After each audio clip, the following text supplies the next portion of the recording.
नमस्कार मित्रों। साहित्य मधु की प्रस्तुति करने भी में आप सभी का हार्दिक स्वागत है।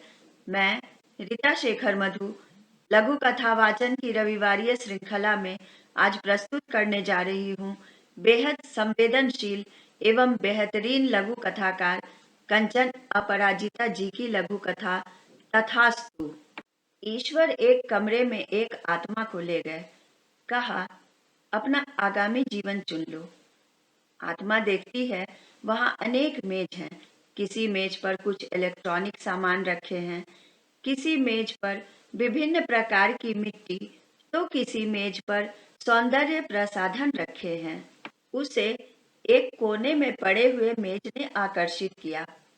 उस मेज पर ऐनक, पुरानी मॉडल का कैमरा, सुई धागा, मिट्टी भरे गमले तथा लेखन पुस्तिका व लेखनी रखी हुई है।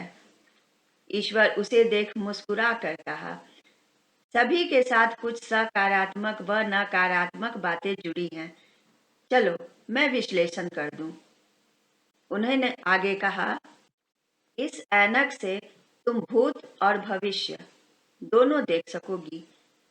आत्मा ने कहा, मैं उसे देख वर्तमान गढ़ लूंगी। इस लेंस से तुम कड़वा सच व मीठा झूठ को पहचान सकोगी। आत्मा ने कहा, मैं विवेक से काम चला लूंगी। इस कैमरे से तुम श्वेत व श्याम रंग की तस्वीर देख सकोगी और यदि रंगीन देखना चाहो तो बस पहली क्लिक जिस पर भी करोगी वही तुम्हें हमेशा रंगीन दिखेगी। कोई बात नहीं, मैं वह पहली क्लिक के लिए प्रकृति का चयन करूंगी। प्रत्युत्तर में आत्मा ने कही, इस धागे से फटे व टूटे हुए सभी सिले व जुड़े जा सकेंगे।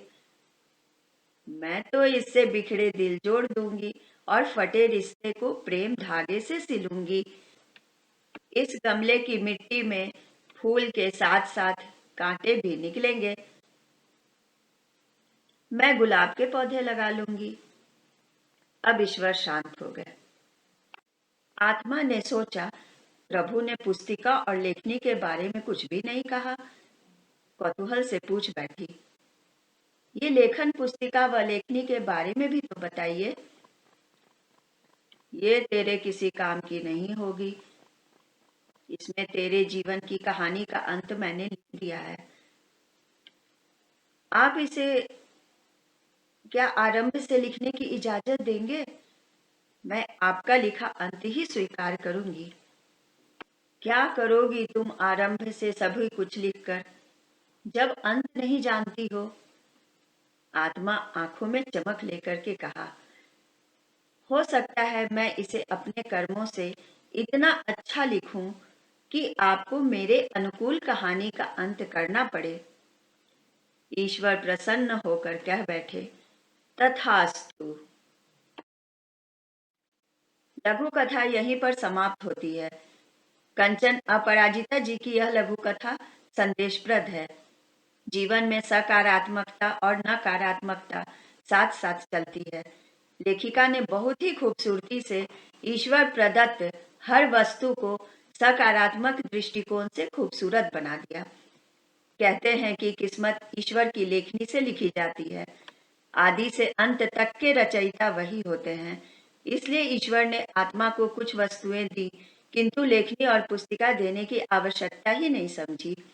आत्मा ने जब कहा कि वह अपने अच्छे कर्मों से अपना अंत बदल देने के लिए परम पिता को मजबूर कर देगी, तो आत्मा के परिश्रमी स्वभाव, दृढ़ निश्चय एवं कर्म के प्रति सच्ची लगन को देखकर ईश्वर ने लेखनी देना स्वीकार कर लिया। बहुत ही सुंदर लघु कथा के लिए कंचन अपराजिता जी को हार्दिक बधाई व लघु कथा पर समय देने के लिए आप सभी का हार्दिक आभार।